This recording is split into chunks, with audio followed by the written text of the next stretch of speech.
পৃথিবীর মানুষ যখন ভুল পথে ধাবিত হয় তখন মহান আল্লাহ তাআলা এই পথভ্রষ্ট মানুষের সঠিক পথে ফিরিয়ে আনার জন্য যুগে যুগে পয়গম্বর পাঠিয়েছেন।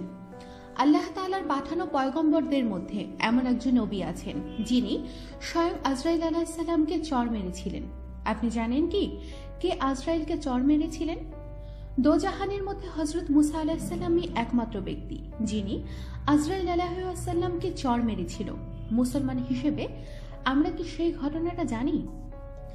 এই সংক্রান্ত একটি হাদিস বর্ণনা করা হলো। হযরত আবু হুরায়রা রাদিয়াল্লাহু তাআলা আনহু থেকে বর্ণিত আছে।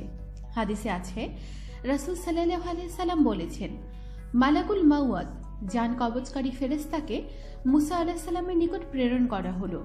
তিনি যখন এলেন তখন মুসা আলাইহিস সালাম জোরে থাপ্পড় মারলেন, যার ফলে মালাকুল মাউতের চক্ষু বের হয়ে পড়ল। তখন তিনি আল্লাহ তাআলার নিকট আরজ করলেন, আপনি আমাকে এমন বান্দার নিকট প্রেরণ করেছেন যিনি মৌত চান না। আল্লাহ তাআলা তখন তার চক্ষু আপন স্থানে ফিরিয়ে দিয়ে বললেন, তুমি আবার যাও এবং তাকে বলো আপনি একটি ষাঁড়ের পিঠে হাত রাখুন। ওই হাতের নিচে যত পশম পড়বে আপনি চাইলে এর প্রতিটি পশমের বিনিময়ে আপনার হায়াত 1 বছর করে দীর্ঘায়িত হবে।